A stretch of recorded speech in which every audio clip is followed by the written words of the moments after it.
Halo teman, terima kasih sudah mampir dan subscribe channel Gila Novel. Mari silahkan dilanjut nontonnya. Bab 61. Bu, ini Teresa. Dia bilang telah membuat janji denganmu. Kata resepsionis lagi, suaranya sangat rendah dan agak tertahan. Bisa dibayangkan, mungkin dia berdiri di meja resepsi, memalingkan wajahnya dari tamu dan berbicara dengan suara rendah, sambil menutupi teleponnya. Kamu yakin? Lina juga tidak tahu mengapa dia masih tidak percaya. Yakin Bu, kata wanita di resepsionis. Aku akan turun sekarang, minta dia menunggu sebentar, kata Lina sebelum mematikan panggilan, dan menghirup udara dalam-dalam untuk menahan rasa gugup di dalam hatinya. Dia pun memutar tubuhnya untuk melihat sekali lagi ruangan rapat, lalu berkata dengan tegas, rapat selesai. Semua eksekutif terdiam sejenak. Mereka duduk diam-diam sambil menatap Lina. Kok tiba-tiba rapatnya terhenti? Lina tidak berbicara lagi. Dia langsung berjalan keluar dari ruang rapat, dan tentu saja semua sekretaris dan asisten mengikutinya. Yang perlu ditekankan adalah, Lina hanya memiliki satu sekretaris wanita, tetapi banyak asisten. Robert secara nominal adalah asisten dia di perusahaan, tetapi Robert hanyalah asisten dalam nama saja dan biasanya tidak datang ke kantor. Apa dia berhasil menemukannya? Bagaimana dia bisa melakukannya? Hanya dalam sehari? Bagaimana mungkin? Apa yang telah dia lakukan? Bukankah dia sedang bermain game kemarin pagi? Bukankah dia pergi untuk melakukan pemindahan kepemilikan rumah dengan James di sore hari? Keluar dari ruang pertemuan, Lina membawa orang menuju pintu tangga, namun dalam hatinya terus-menerus bergumam.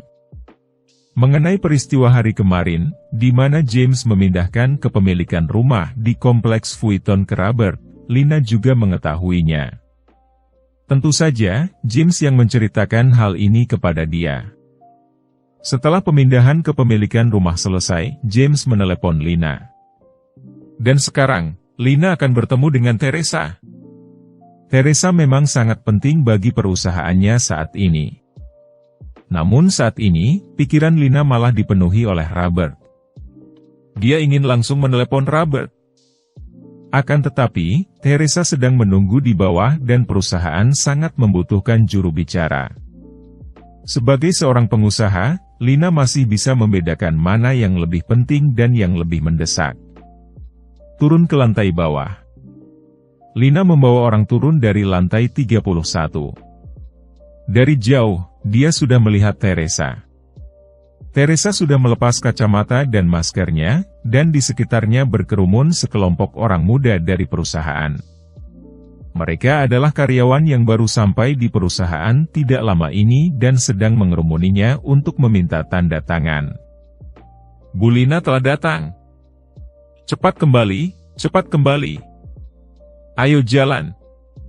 Tidak diketahui siapa yang pertama kali berteriak, sekelompok karyawan tadi tiba-tiba tidak ingin meminta tanda tangan lagi. Semua menundukkan kepala dan pergi dengan cepat sama seperti tikus melihat kucing.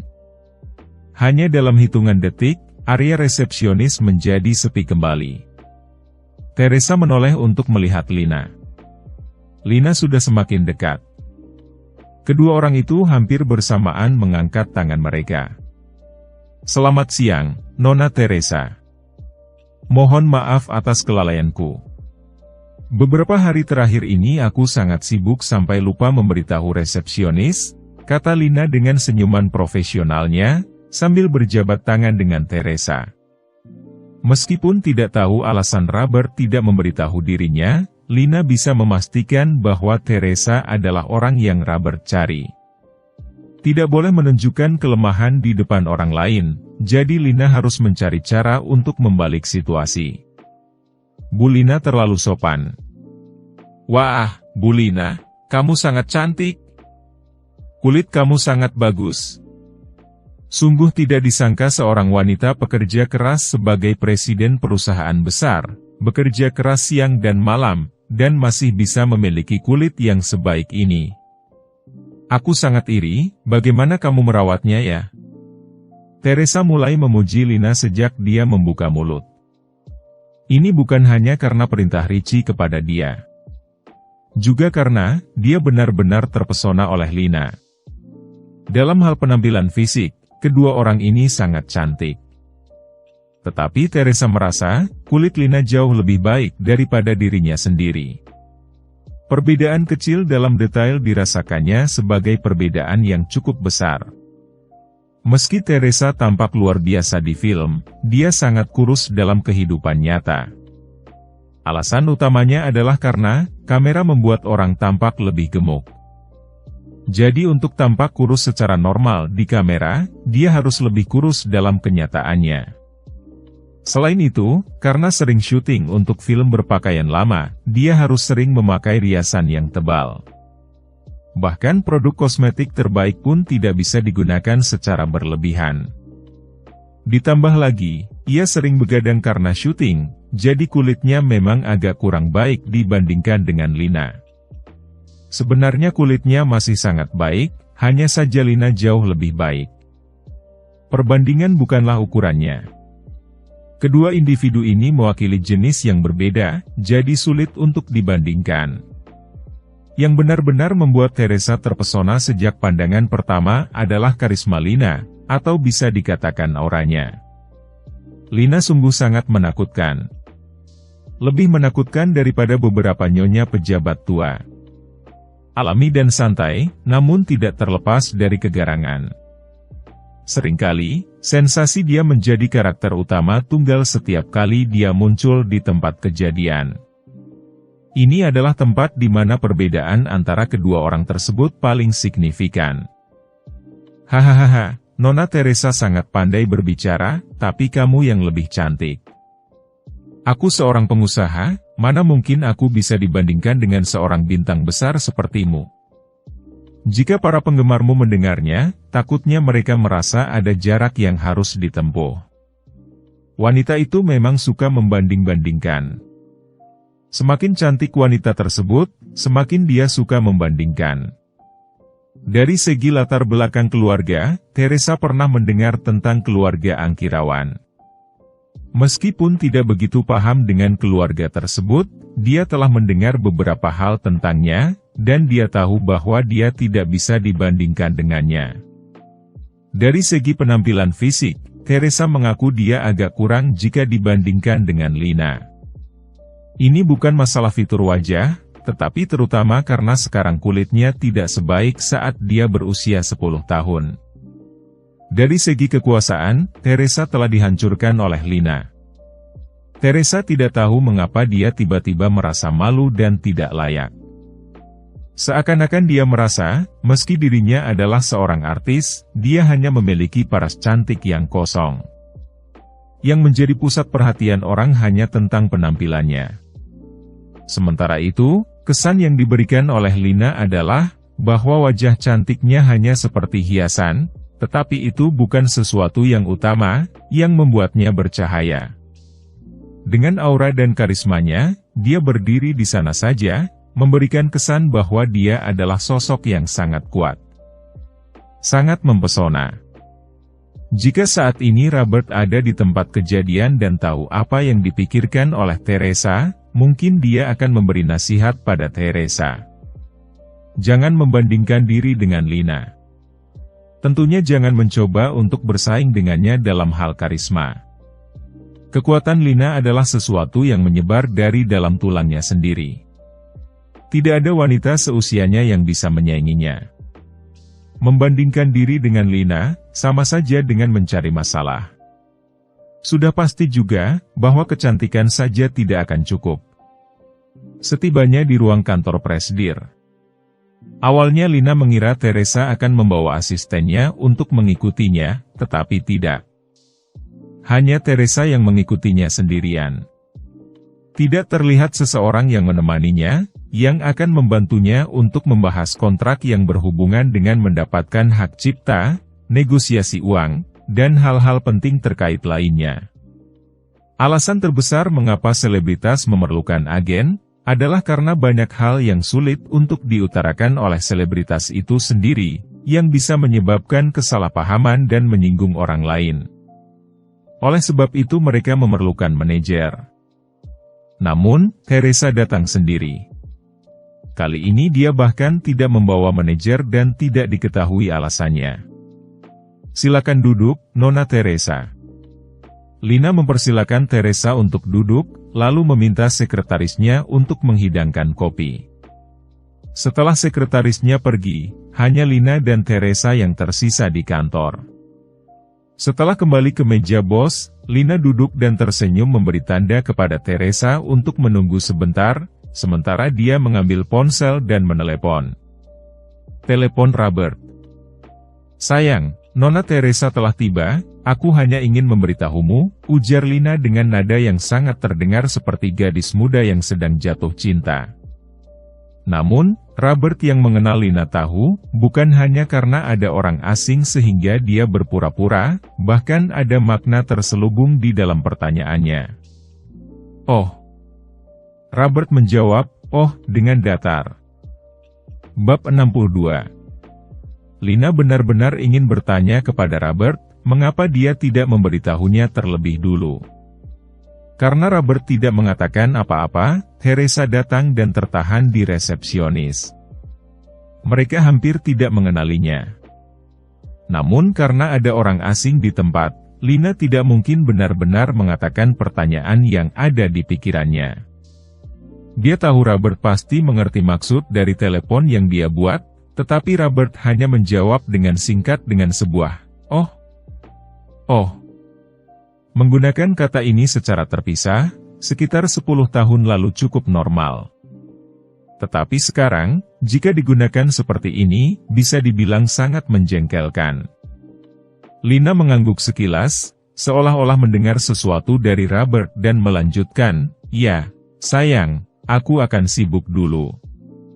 Setelah selesai berbicara, dia secara alami memutuskan panggilan telepon dan tampak seperti baru saja berbicara dengan Robert dengan suasana hati yang sangat baik. "Bu Lina sangat mencintai suaminya, benar-benar membuat orang iri," kata Teresa. Dia tentu saja tidak tahu apakah Lina sudah menikah atau belum. Dia bahkan tidak tahu siapa pria, ayah angkat Richie, dan siapa adiknya. Kemarin yang dia dengar adalah perusahaan kekasih adiknya. Richie tidak memberitahunya secara detail, hanya memberitahunya apa yang harus dilakukan, bahkan tidak meminta dia untuk menemani sepanjang malam dengan tergesa-gesa, seolah-olah ada urusan penting yang harus dikerjakan. Hari ini setelah bertemu dengan Lina, Teresa segera mengetahui bahwa wanita seperti Lina tidak mudah ditaklukkan oleh pria. Selain itu, dia adalah anggota keluarga Angkirawan dengan latar belakang yang sangat besar, jadi dia tidak mungkin menjadi simpanan atau wanita ketiga bagi siapapun. Jadi, dia secara bawah sadar berpikir bahwa orang yang mencari dia untuk meminta bantuan adalah suami dari Lina. Dia tidak merasa itu adalah pacarnya, karena adik dari ayah angkatnya, umurnya pasti tidak terlalu muda, paling tidak juga usianya sudah lebih dari 30 tahun bukan? Beberapa tahun lagi Lina juga akan berusia 30 tahun, dia tidak mungkin masih berpacaran kan? Wajar saja kalau menikah. Teresa tidak mungkin tahu terlalu banyak tentang keluarga Angkirawan dan Lina, karena mereka berada di lingkaran sosial yang berbeda, meski dia pernah mendengar sedikit tentang mereka. "Suami?" tanya Lina dengan wajah yang terkejut tidak tahu apa yang dia pikirkan, kemudian mengatakan, "Nona Teresa, kamu salah paham. Kami belum menikah, sekarang kami sedang berpacaran, dia adalah pacarku." "Ah. Maaf, sungguh aku mohon maaf." Teresa minta maaf, mengetahui bahwa dia telah salah paham. "Tidak masalah. Hubungan kami sangat stabil, menikah adalah hanya soal waktu," kata Lina. Kemudian Lina bertanya lagi, "Oh ya, aku belum bertanya kepada Nona Teresa, bagaimana kamu bertemu dengan?" Kemarin Robert bilang dia tidak mengenal Teresa. Sekarang, Lina merasa bahwa Robert telah berbohong. Bagaimana bisa Robert menemukan orang tersebut hanya dalam 1 hari? Apakah dia mendapatkannya kembali dari luar negeri seperti dewa? Dia tidak hanya merasa bahwa Robert berbohong, tetapi juga yakin Robert telah menjebaknya, hanya agar dia bisa bertaruh dengannya. Taruhan adalah taruhan. Jika Lina kalah, dia akan menerimanya. Ini juga layak demi perusahaan. Memberikan 40 miliar kepada Robert adalah hal yang adil. Perihal merasa cemburu dan semacamnya, Lina sama sekali tidak merasa dia akan cemburu, bukan seolah-olah dia benar-benar sedang berpacaran dengan Robert. Namun, taruhannya pernah dinaikkan sekali. Jika dia kalah, dia harus berlutut dan meminta maaf. Jadi, sekarang Lina ingin meminta penjelasan dari Teresa. Jika dia bisa membuktikan Robert berbohong, dia bisa menyangkal taruhan tersebut walaupun nantinya masih akan diberikan oleh Lina, tetapi dia hanya tidak ingin berlutut. Lina bukan tipe orang yang akan menolak membayar hutang. Dia merasa, pasti Robert telah menipunya. Kami tidak saling kenal, kata Teresa. Tidak kenal? Bukan dia yang mengutusmu. Warna wajah Lina langsung berubah. Ya, bisa dibilang begitu. Ayah angkatku yang menyuruhku datang. Ayah angkatku dan pacarmu adalah saudara. Dia yang mencari ayah angkatku yang menyuruhku datang, jelas Teresa. Dia adalah wanita yang dirawat dan dipuja oleh Richie. Namun karena perbedaan usia dan karena di dalam dunia hiburan bukan ide yang baik untuk terlibat dalam skandal, Teresa hanya akan mengatakan ke publik kalau Richie adalah ayah angkatnya. Ayah angkatmu? Pak Richie? Lina langsung tahu siapa dia. Tentu saja dia tahu tentang keberadaan Richie. Dia juga tahu Richie adalah penyandang dana utama untuk Teresa. Bagi orang-orang berkuasa, hal seperti ini sama sekali bukanlah rahasia, bahkan tidak dianggap sebagai rahasia besar dalam dunia hiburan. Tidak ada banyak artis yang benar-benar bersih. Namun, Richie tidak mungkin bisa menunjukkan penghargaan dengan sembunyi-sembunyi. Ya, dia. Teresa menganggukkan kepala. Lina mengerutkan alisnya sedikit, apakah Robert benar-benar mengenal Richie? Bahkan sebagai saudara. Kapan itu terjadi? Lina dan Richie tidak pernah bertemu, tetapi dia mengenal orang ini. Richie adalah putra kedua dari keluarga Heinz, putra bungsu Adrian. Karena dia telah gagal dalam pertarungan internal keluarga, dia pun meninggalkan keluarganya dan pergi ke kota Wistoria. Sepengetahuan Lina, Richie adalah seorang miliarder yang sangat-sangat rendah hati, jarang berinteraksi dengan orang lain, bahkan bisa dikatakan sulit untuk dijangkau. Siapa saja yang ingin mengambil inisiatif untuk berinteraksi dengannya, biasanya akan menimbulkan kecurigaannya. Dikabarkan bahwa dia pernah ditipu oleh kakaknya sendiri dan hampir saja kehilangan nyawanya. Itulah sebabnya dia hidup dengan sangat hati-hati selama bertahun-tahun ini. Bu Lina, nama pacarmu adalah Robert kan? Setelah melihat ekspresi Lina tampak tidak beres, Teresa langsung bertanya. Dia tidak tahu nama lengkap Robert, tetapi dia tahu namanya karena Richie telah menyebutnya, adik Robert, saat berbicara dengannya. Benar. Lina menganggukkan kepala. Kalau begitu, tidak salah lagi, Teresa berkata sambil tersenyum, sepertinya kamu tidak begitu yakin bagaimana pacar kamu menemukanku. Kupikir, mungkin saja Tuan Robert yang ingin memberikan kejutan bagimu Bu Lina. Hahaha, iya mungkin begitu. Dia baik sekali. Lina juga tertawa.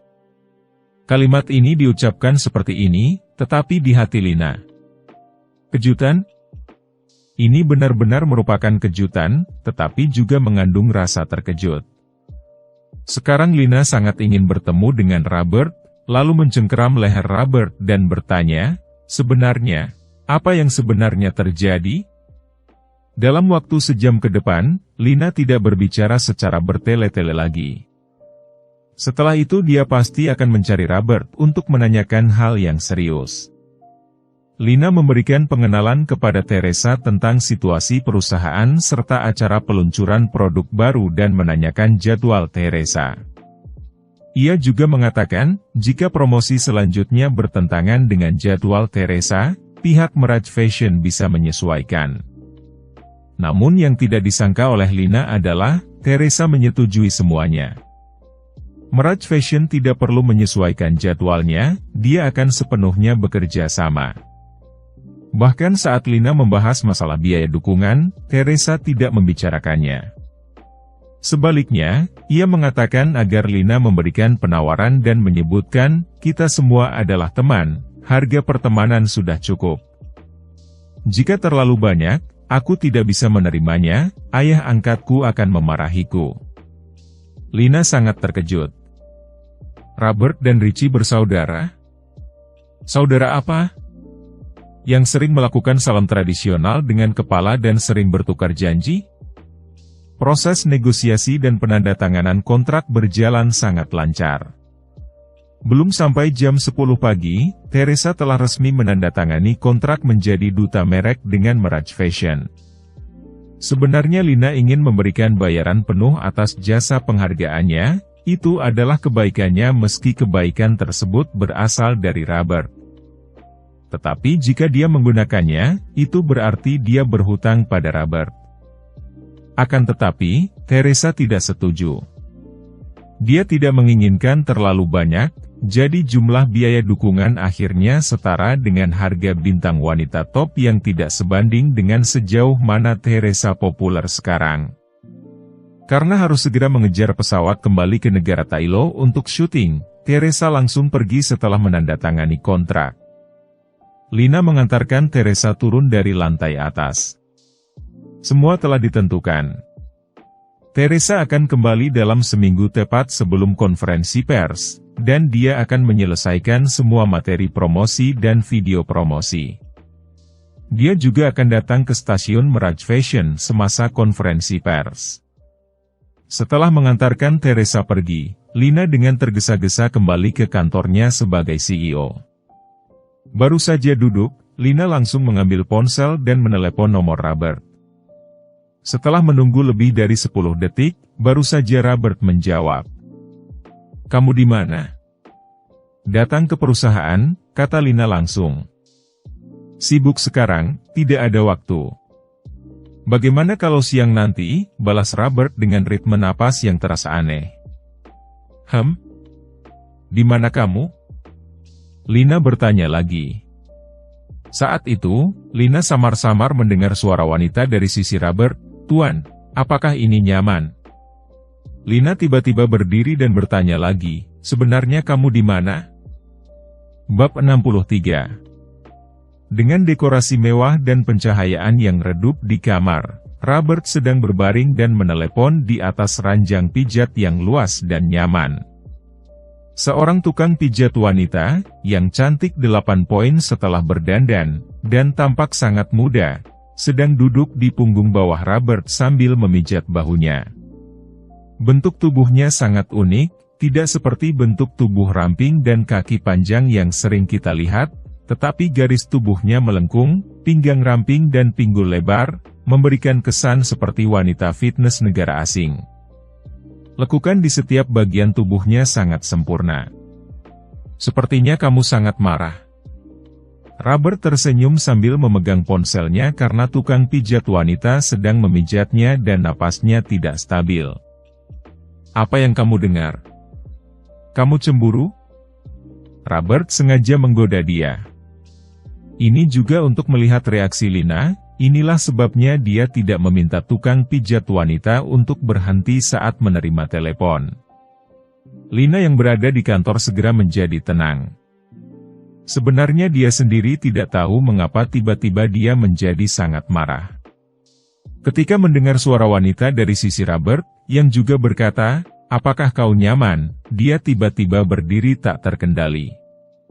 Sepertinya agak peduli. Perasaan ini adalah sesuatu yang bahkan Lina sendiri tidak pernah duga. Heh. Lina tertawa ketus, lalu duduk lagi dan berkata, kamu memang begitu senggang, sampai mencari wanita di pagi-pagi buta dengan hasrat yang begitu besar. Siapa suruh aku begitu muda? Jawab Robert sambil tersenyum. Dia tidak menjelaskan. Kenyataan sebenarnya tidak seperti yang dipikirkan oleh Lina. Dia datang untuk pijat.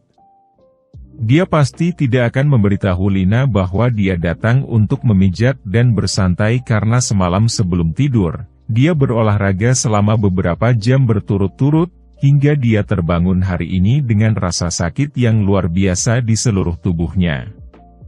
Sebelumnya dia tidak memiliki masa depan dalam hidupnya dan terjebak dalam pengulangan di tanggal 7 Juli. Meskipun dia berolahraga, akhirnya semuanya akan diulang kembali, jadi tubuhnya hanya seperti tubuh mahasiswa normal. Kemarin Robert berlatih dengan sangat intens, jadi rasa sakitnya sangat nyata begitu bangun tidur. Ketika baru mulai berlatih selalu ada tahap ini, jadi Robert sudah mempersiapkan diri secara mental. Jika ingin membentuk otot, rasa sakit bukanlah hal yang buruk. Akan tetapi dia tidak berniat memberitahu Lina, karena akan ada nuansa gila. Bukan pijat yang membuat seseorang menjadi gila. Sebaliknya, karena latihan lalu dipijat, membuat diri sendiri hampir lumpuh. Kapan kamu bisa datang ke perusahaan? Kapan selesainya? Tanya Lina dengan suara dingin. Baru lebih dari 1 jam, mungkin masih perlu 1 jam lagi. Kata Robert tanpa berpikir. Kamu benar-benar pandai membual. Tut, tut, tut. Setelah itu, Lina langsung menutup teleponnya. Robert terdiam, membual apa? Setelah berpikir sejenak, Robert baru bisa merespon. Lina mengira, dia sedang mencari wanita untuk melakukan hal tersebut, dan bertanya kapan dia akan selesai dan pergi ke kantor. Tetapi dia malah menjawab, baru 1 jam lebih yang lalu, dan masih membutuhkan 1 jam lagi. Aduh, kata Robert sambil tertawa dan menghela napas, dia pun meletakkan ponselnya di samping.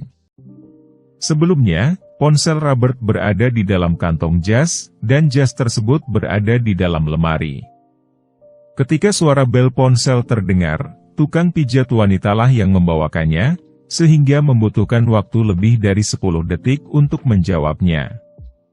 Tuan, apakah sudah membaik? Tanya tukang pijat wanita setelah melihat Robert selesai menelepon.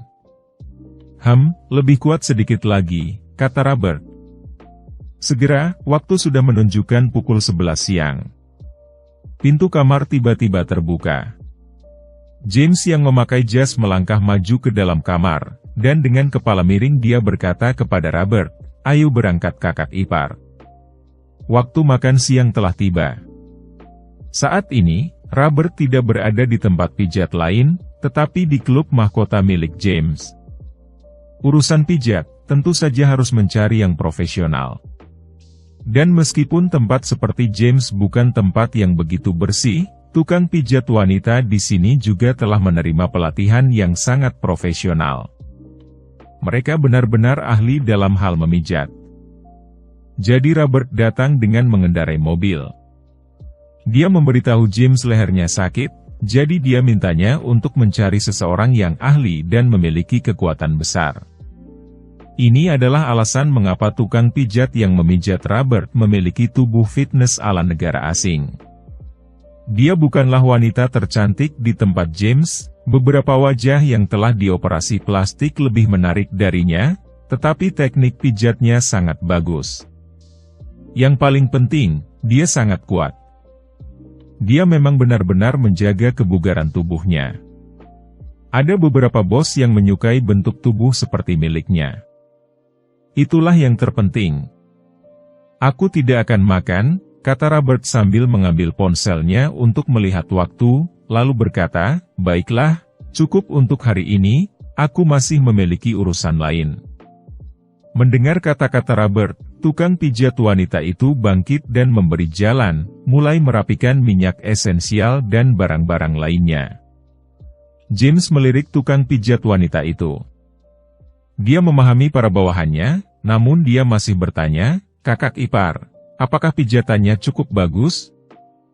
"Bagus, memang berbakat. Dia terus bekerja keras." Robert duduk dan memberi pujian sambil tersenyum. "Terima kasih Tuan," kata tukang pijat wanita itu. Kakak ipar bos memujinya, tentu saja dia harus sopan. "Baik, pergilah," kata James sambil menunjukkan isyarat dengan miringkan kepalanya kepada tukang pijat wanita. Tukang pijat wanita itu mengambil barang, membawa tas dan berjalan keluar. Saat dia melewati James, James memiringkan kepala dan berbicara pelan, "Pergi ambil 20 juta. Siang ini kamu liburlah dan pergi bersenang-senang." "Terima kasih Pak," teknisi wanita itu membungkuk dengan senang hati kepada James, lalu pergi dengan kegirangan. Dia tahu, jika memberi pijatan bagus untuk kakak ipar bosnya, pasti ada hadiah. Menerima uang dan liburan, meski prosesnya cukup melelahkan. Memberi pijatan relaksasi ke seluruh tubuh Robert selama lebih dari 2 jam tanpa henti.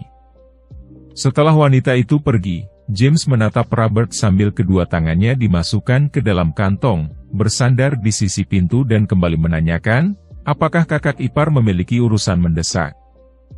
Jika tidak, mari kita makan dulu. Ini tidak akan membuang banyak waktu. Kakakmu mencariku, menurutmu ini mendesak atau tidak?" Robert menengadahkan kepala dan bertanya dengan senyuman. Robert mungkin tidak mengungkapkan jika dia tergesa-gesa atau tidak, tetapi ekspresi yang ditunjukkan oleh James segera menunjukkan bahwa dia mengerti. Kakak mencari kakak ipar bukanlah masalah mendesak atau tidak, tetapi meski tidak mendesak pun tetap harus mendesak. James sudah pergi duluan. Robert baru saja mandi lalu mengganti pakaiannya. Tubuhnya penuh dengan minyak esensial, jadi dia harus mandi. Hari sudah hampir menjelang siang. Robert mengemudikan mobilnya sampai di CBD gedung ke-7. Meski sudah waktunya makan siang, Lina masih tetap menunggu Robert di kantor. Kontrak sudah ditandatangani? Begitu Robert memasuki kantor, dia langsung bertanya kepada Lina yang sedang melihat komputer di belakang meja kerja. Dia tersenyum sejenak, lalu berjalan menuju sofa. Lina menoleh dan menatap Robert dengan tatapan kosong. Matanya bergerak seiring dengan pergerakan Robert sampai ia duduk di sofa, menghadap ke dirinya, dan melempar kakinya ke atas. "Ada apa dengan wajahku? Kenapa kamu diam saja? Ada masalah?" tanya Robert dengan senyuman, saat melihat Lina hanya menatapnya tanpa berkata-kata. "Kamu," Lina menyipitkan matanya dan berhenti sejenak sebelum melanjutkan ucapannya, "kenapa kamu tidak mencari wanita penghibur? Kenapa harus mencari yang seperti itu? Bahkan bertanya, 'Tuan, apakah ini nyaman? Tidakkah kamu merasa jijik? Kamu tidak takut terkena penyakit?' Dia bahkan masih bingung tentang hal ini.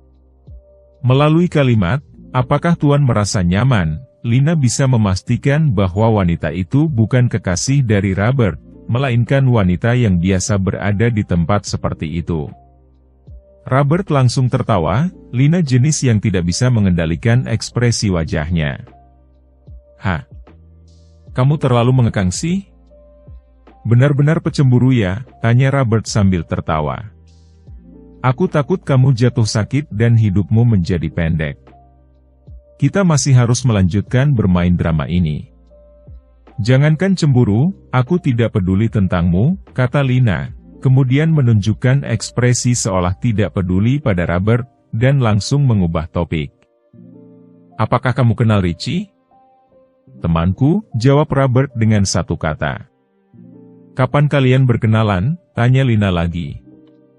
"Tidakkah kamu merasa telah bertanya terlalu banyak?" balas Robert sambil tertawa. "Kamu juga harus paham, pekerjaan kami sebagai pedagang informasi, selalu ada rahasia yang tidak bisa kami ucapkan." Lina menutup mulutnya dengan ekspresi datar dan tidak bicara lagi. Dia tahu Robert tidak akan mengatakan apapun. bertanya pun tak ada gunanya. Ayo minta maaf. Robert juga langsung bicara pada intinya, sambil mengangkat tangannya memberi tanda ke Lina supaya datang, dan menunjuk karpet di depannya. Robert menyuruh Lina berjalan ke depannya, untuk berlutut dan minta maaf. Bab 64. Robert tidak berniat untuk merendahkan Lina. Bagaimana bisa kekalahan dalam taruhan meningkat menjadi sebuah penghinaan? Namun Robert tahu, kalau ingin menaklukkan wanita seperti Lina, untuk membuatnya menurunkan dominasinya terhadap dirinya, harus dimulai dengan membuatnya tunduk terlebih dahulu. Meskipun ini sulit, memaksa dia untuk tunduk sangat sulit, mengancam dia bahkan mungkin akan menimbulkan reaksi balik yang lebih besar. Sementara bertaruh adalah hal lain. Lina sangat ambisius dan kompetitif. Sifat ini tentunya didasari oleh komitmennya dalam menjaga janji. Jika tidak, kemenangan atau kekalahan akan kehilangan maknanya. Di balik meja bos, pandangan Lina yang dalam tertuju pada Robert. Dia benar-benar menyesal, kenapa dia harus menambah taruhan dengan Robert. Dia bisa menerima segala sesuatu, hanya berlutut yang membuatnya sangat tidak nyaman. Dia tidak pernah menyangka, dia akan kalah setelah menyetujui hal itu. 100 miliar, aku menolak. Lina tiba-tiba mulai bicara, dan kecepatan Robert menjawabnya bahkan lebih mendadak. Hampir seketika setelah dia selesai berbicara, Robert sudah langsung menjawab. Orang lain mungkin sulit untuk memahami ini dengan segera. Begitu Robert mendengar kata-kata pertama yang diucapkan oleh Lina, dia langsung mengerti apa maksud Lina. Saat itu sudah diatur, Lina mempekerjakan Robert untuk mencari duta merek dengan tawaran sebesar 40 miliar. Taruhannya adalah jika Robert gagal, dia harus membayar Lina 40 miliar. Jika Robert sukses, Lina akan memberinya 40 miliar sebagai komisi. Dia juga harus berjanji, bahwa setelahnya, jika Robert memiliki wanita lain, dia tidak akan cemburu. Ini tidak masalah. Permintaan maaf yang ditambahkan dengan berlutut, inilah masalahnya. Jadi maksud dari 100 miliar Lina adalah, dia akan memberi lebih 60 miliar kepada Robert, meminta maaf padanya, tetapi tidak dengan berlutut. Selama bisa tidak berlutut, Lina bersedia memberikan Robert 60 miliar itu. Mereka mengatakan, bahwa lutut seorang pria adalah seperti emas. Tetapi di bawah lutut Lina, ada berangkas emas. Tidak ada negosiasi. Lina bertanya lagi. Kamu menyesal? Terserah. Aku juga tidak bisa memaksa kamu, kata Robert sambil mengangkat bahunya. Bukannya menyesal, aku sedang berbicara tentang syarat dan ketentuan denganmu. Keputusan ada di tanganmu, kata Lina. Tidak ada syarat dan ketentuan, kata Robert, lalu tersenyum dan bertanya lagi, Bu Lina, apa menurutmu, jika aku yang kalah, maukah kamu membiarkanku mengubah persyaratan? Kamu selalu melakukan apa yang kamu katakan. Misalnya, taruhanmu kali ini dengan Stephen, jika kamu benar-benar kalah, kamu akan mengakuinya kan? Lina merasa tidak enak. Sangat tidak nyaman. Ketika dia berpikir tentang harus berlutut di depan pria seperti Robert, kepalanya terasa sakit. Sebenarnya, awalnya dia memiliki kesan yang cukup baik terhadap Robert. Bisa dikatakan sangat baik, karena kemampuan dan trik Robert benar-benar melampaui imajinasinya. Sebelum Robert datang, dia bahkan telah merenungkan dirinya sendiri, mengapa dia agak peduli jika Robert pergi mencari wanita lain untuk bersenang-senang. Dia mulai meragukan dirinya sendiri, apakah dia telah jatuh cinta pada lelaki misterius bernama Robert, yang baru dikenalnya dalam 2 hari ini. Semakin misterius sesuatu itu, semakin menarik perhatian orang. Kemampuan pribadi yang sangat kuat, juga sesuai dengan standar pilihan pasangan Lina. Akan tetapi, dikarenakan kejadian di pagi hari tadi, Lina mulai merasa bahwa Robert tidak sehebat yang dia pikirkan. Dalam pandangan Lina, ini bukan masalah moral atau hukum, melainkan tentang seorang pria yang bahkan tidak bisa mengendalikan dirinya sendiri. Berani menghadapi risiko terinfeksi penyakit untuk mencari wanita semacam itu, seberapa hebat dia? Apakah pergi dan membawanya pulang akan menyebabkan kematian? Apa boleh buat? Setelah panggilan telepon di pagi itu, kesan Robert di hati Lina langsung menurun drastis. Ini adalah salah satu alasan, mengapa saat ini Lina merasa sangat tidak nyaman. 14 miliar. Lina menawar lagi. Jangan begitu, ini terkesan seolah aku sedang memaksamu, kata Robert dengan senyum tipis. Atau mungkin kita sebaiknya menghentikannya. Jika kamu benar-benar tidak mau, aku juga tidak akan memaksa. Sekarang kita adalah mitra kerja, tidak baik jika situasinya menjadi tidak nyaman. Kata-kata yang diucapkan oleh Robert, justru membuat Lina semakin tidak mungkin untuk membiarkannya begitu saja. Sungguh tidak bisa menghargai Robert seperti ini, malah memberikan kesan kepada Robert, bahwa dia tidak bisa dipercaya. Hal ini benar-benar tidak dapat diterima oleh Lina. Kalau begitu katakan, sebenarnya aku tidak terlalu ingin berlutut. Ganti dengan syarat lain, kamu yang menentukan, kata Lina lagi. Lupakan saja. Robert kali ini hanya memberikan 2 kata tanpa banyak bicara. Lina menatap Robert. Selama beberapa saat, Robert tetap tidak mengatakan apa-apa, dan beradu pandang dengannya. Dengan kedua tangan diletakkan di atas meja, Lina menopang dirinya sendiri di tepi meja dan perlahan berdiri. Aku pasti bukannya orang yang berbicara tanpa memegang janjinya. Lina berdiri dan dengan serius menatap Robert.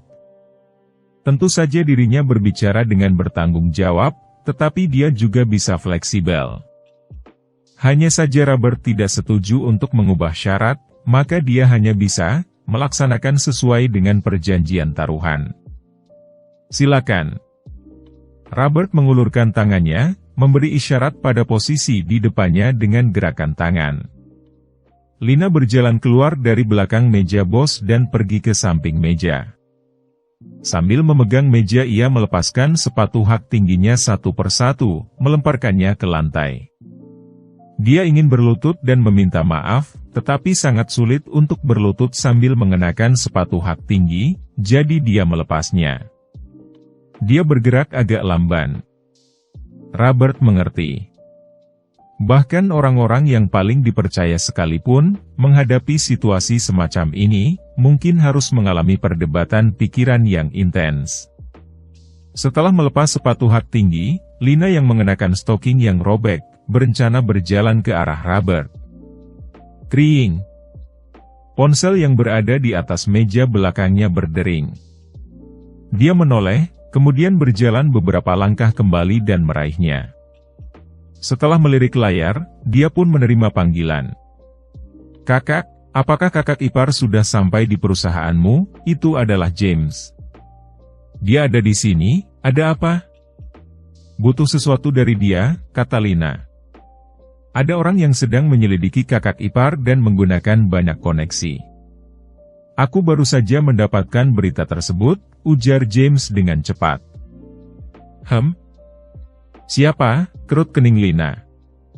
Grup Makmur Jaya, Keluarga Tan. Aku sudah memerintahkan seseorang untuk menyelidiki diam-diam. Untuk sementara, kita belum tahu apa maksud keluarga Tan itu, kata James. Apakah kamu ingin memberitahu kakak ipar kamu tentang hal ini, atau apakah aku yang harus meneleponnya? Aku akan bilang. Tunggu sebentar. Lina seolah-olah teringat sesuatu, lalu berhenti sejenak dan berkata lagi, apa kata pertama yang baru saja kamu ucapkan? Ada orang yang sedang menyelidiki kakak ipar. Bukan, kalimat sebelumnya. Adik ipar sudah sampai di perusahaanmu belum? Ada apa nih, Kak? Bukan kamu yang menyuruh dia pergi, kata James. Bagaimana kamu tahu? Balas Lina segera. Pagi ini kakak ipar datang ke tempatku. Di tempatmu? Ya, dia keseleo, datang ke sini untuk dipijat. Aku yang mengaturnya, dia dipijat selama lebih dari 2 jam. Ada apa? James merasa ada yang tidak beres dengan nada bicara kakak perempuannya, dia berbicara dengan hati-hati. Tidak apa-apa. Nada suara Lina agak tersentak. Kakak, kamu baik-baik saja. James juga tidak tahu apa yang terjadi, suaranya lebih hati-hati. Tidak apa-apa, aku akan menutup teleponnya sekarang, kata Lina dan mengakhiri panggilan. Dia berdiri di samping meja kerjanya dengan ponsel di tangan. Lina berpaling ke arah Robert, wajahnya tampak sangat menarik. Dia merasa, seolah-olah ia sedang ditertawakan dari hal yang membuatnya merasa terganggu, namun juga merasa seperti beban berat telah diangkat, sangat rumit. Robert masih merupakan Robert yang misterius dan tidak terduga itu. Dia tidak melakukan sesuatu yang terlihat oleh Lina, hanya bergerak karena dorongan dan tampak sangat murah. Kamu mempermainkanku, balas Lina sambil berbalik untuk melihat Robert dan bertanya. Mempermainkanmu apanya? Robert berpura-pura bodoh. Lina melihat ekspresi Robert dan segera tahu bahwa dia telah sengaja ditipu oleh Robert. Kamu sungguh membosankan, kata Lina. Setelah selesai berbicara, Lina meletakkan ponselnya di atas meja, kemudian berjalan dengan langkah cepat ke depan Robert. Berlutut. Rapatkan kedua lututnya, berhadapan langsung dengan Robert untuk berlutut. Aku salah, maafkan aku. Lina berlutut, tetapi punggungnya tetap tegak. Dia menengadahkan kepala untuk melihat Robert, bicaranya dengan nada penuh harga diri. Dengan berlutut, Lina secara tak terduga menampilkan semangat heroik, mirip dengan kelakuan para pahlawan dan orang baik dalam cerita rakyat saat mengutuk pemerintah sebelum dipenggal. Setelah meminta maaf, Lina langsung berdiri tanpa ada jeda sama sekali. Sambil berjalan mundur, dia tidak bisa menahan diri untuk bergumam, kenapa ada orang membosankan sepertimu? Saat berjalan kembali ke meja untuk mengenakan sepatunya, dia membelakangi Robert dan berkata, mau makan bersama. Oh ya. Tadi James di telepon bilang ada orang yang sedang menyelidikimu, keluarga Tan dari grup Makmur Jaya. Kamu tahu itu siapa? Dengan nada yang sangat biasa, Lina berbicara dengan Robert seolah-olah bukan dia yang baru saja berlutut minta maaf kepadanya. Bab 65. Wah, keluarga Tan. Robert tertawa, tawa yang sedikit aneh. Tentu saja dia tahu siapa yang mengecek dirinya, tentu saja itu Jessica. Kemarin sore, Robert secara kebetulan bertemu dengan konvoi mobilnya di jalan, lalu dia mengirim pesan kepada Jessica. Bisa dibayangkan betapa terkejutnya dia di dalam hatinya. Diperkirakan semalam dia pasti tidak bisa tidur dengan tenang. Nomor telepon Robert adalah yang sudah terdaftar dengan nama asli. Dengan kekuatan dan pengaruh keluarga Tan, mencari informasi dasar seperti latar belakang keluarga Robert, bisa dikatakan sebagai hal yang dapat dilakukan dalam hitungan menit. Tentu saja, Jessica tidak hanya mengecek informasi dasarnya. Bagaimanapun, dengan latar belakang keluarga seperti itu, tidak mungkin dia bisa membeli Lamborghini Aventador. Seharusnya dia sudah memeriksa koneksi Robert di kota Wistoria untuk informasi latar belakang yang lebih rinci. Kenapa? Kamu tidak tahu? Lina memasang sepatu hak tingginya, lalu kembali menoleh untuk bertanya. Bagaimana seseorang bisa mengetahui jika sedang diselidiki? Namun, Lina merasa seharusnya Robert tahu, karena dia adalah pedagang informasi. Dia tampaknya selalu tahu segalanya. Tahu dong. Robert tersenyum. Siapa? Siapa yang sedang mencari informasi tentangmu? Tanya Lina. Ini. Bukan urusanmu bukan? Robert tersenyum pada Lina, dengan ekspresi yang menunjukkan bahwa dia tidak ingin memberitahunya. Dia menambahkan, lebih baik jika kamu tidak ikut campur. Robert tidak ingin ada halangan atau kejutan dalam interaksinya dengan Jessica. Peduli denganmu? Kamu pikir aku memiliki banyak waktu luang, jawab Lina pada Robert.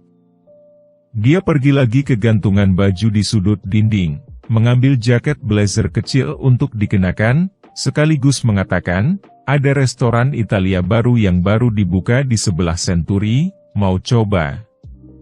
Ayo. Robert setuju sambil berdiri.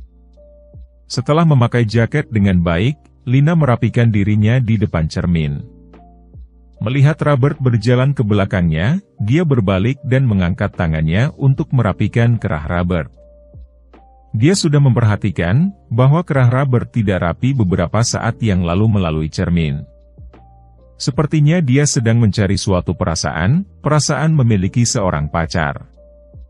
Jadi, dua orang perlu pergi bersama agar tidak ada kelemahan yang terbuka.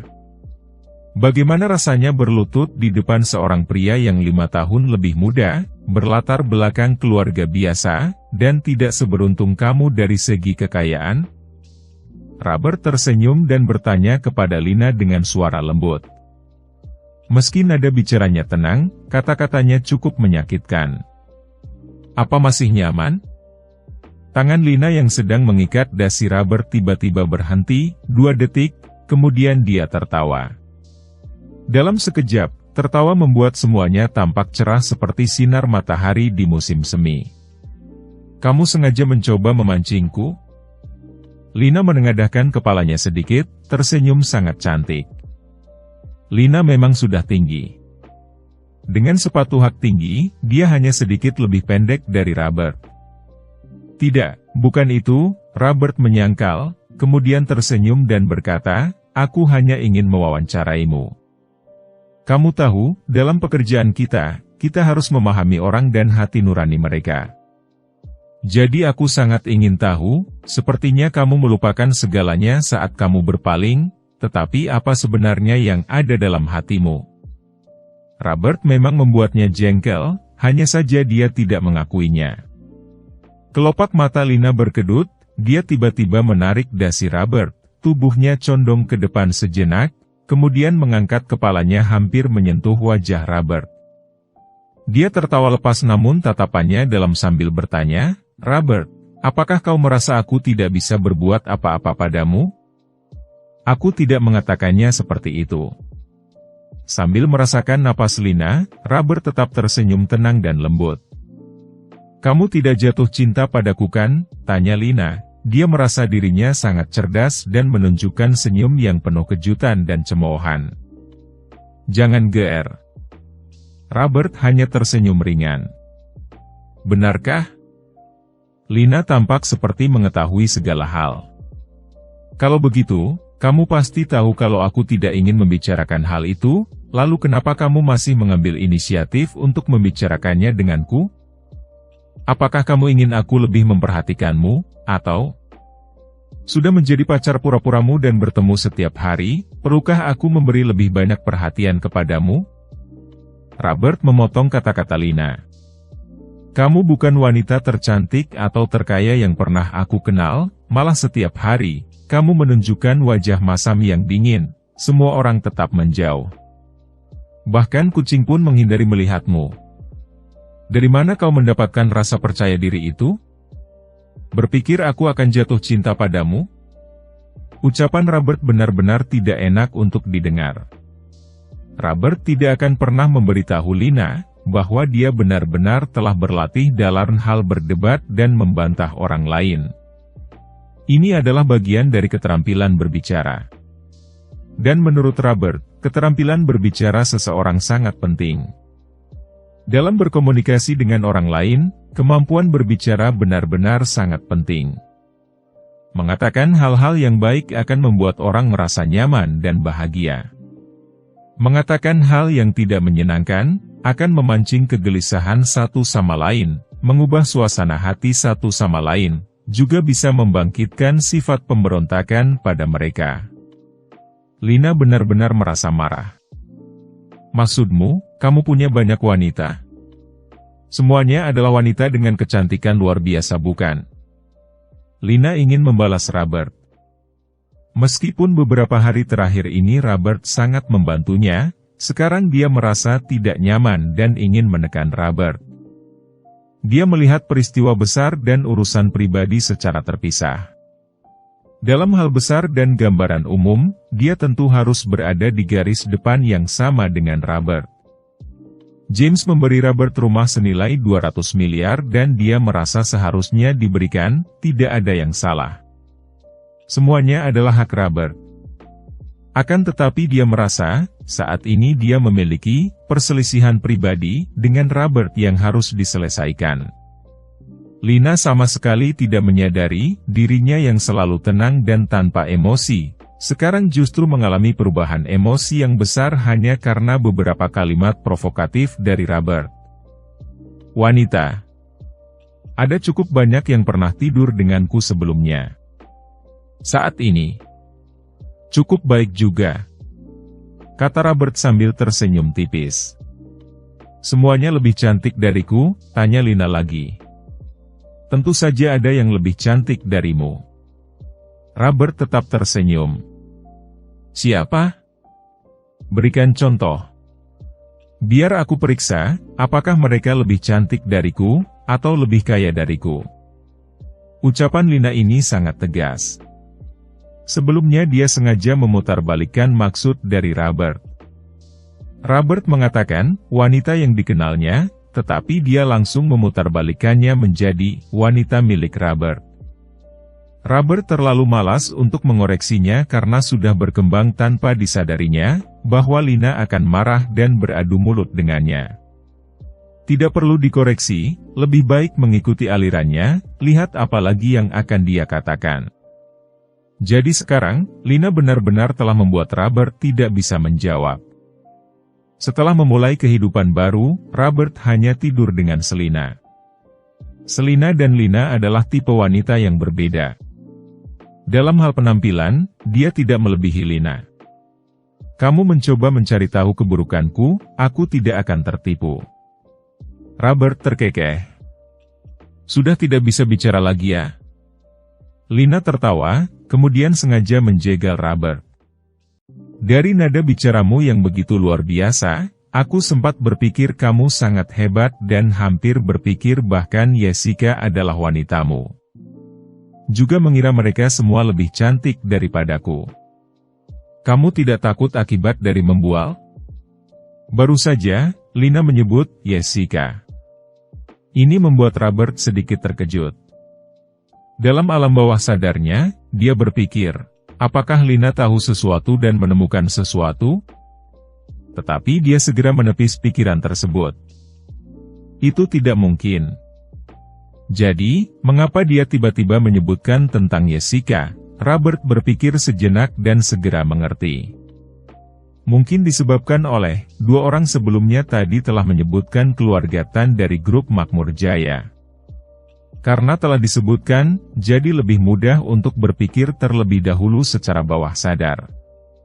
Selain itu, Jessica benar-benar terkenal. Jika di kota Wistoria, tidak ada orang yang tidak mengenal Lina di area bisnis. Tetapi sedikit orang yang tahu di luar area bisnis tersebut, bahwa ia memiliki gaya bisnis yang sangat sederhana. Sementara Jessica, dalam kaitannya dengan seluruh kota Wistoria, hampir pada tahap di mana tidak ada orang yang tidak tahu tentangnya. Di kalangan masyarakat, dia bahkan lebih terkenal daripada ayahnya. Orang biasa mungkin tidak bisa menyebutkan nama pemilik grup Makmur Jaya, tetapi pada dasarnya mereka semua bisa menyebutkan nama wanita tunggal pemilik bisnis tersebut. Karena dia tidak hanya berpangkat putri orang terkaya di kota Wistoria dan putri pertama di kota Wistoria. Dia juga dikenal sebagai wanita tercantik di kota Wistoria. Lina telah tinggal di kota Wistoria selama 4 tahun, jadi dia benar-benar mengerti. Sebelumnya Robert bilang, Lina bukanlah yang tercantik dan juga bukan yang terkaya di antara wanita yang dia kenal. Banyak faktor yang berkontribusi, membuat Lina secara tidak sadar berpikir tentang wanita tercantik di kota Wistoria. mungkin Jessica benar-benar wanita satu-satunya yang memenuhi kualifikasi di kota Wistoria. Dibandingkan dengan kondisi Lina, Jessica memang sudah sangat unggul. Lebih kaya dan lebih cantik darinya. Dalam hal kota Wistoria, dia hanya melihat satu, yaitu Jessica. Hanya Jessica yang lebih cantik dan lebih kaya daripada Lina. Bagaimanapun, dia adalah pewaris tunggal grup Makmur Jaya. Saat ini, secara personal, kekayaan Jessica sudah lebih banyak daripada Lina. Tentu saja, ketika Lina menyebut Jessica, itu hanya terlintas dalam pikirannya untuk disebutkan begitu saja, digunakan untuk menjatuhkan Robert. Robert justru berpikir lebih jauh. Jessica. Senyuman tipis terukir di wajah Robert. Sementara ini dia masih bukan wanita saya. Sementara, Lina segera menemukan masalah dalam ucapan Robert. Iya, sementara. Robert menjawab dengan yakin. Sementara bukan. Tapi beberapa hari lagi, mungkin jadi kenyataan. Ada apa dengan raut wajahmu? Tidak percaya? Mau bertaruh lagi?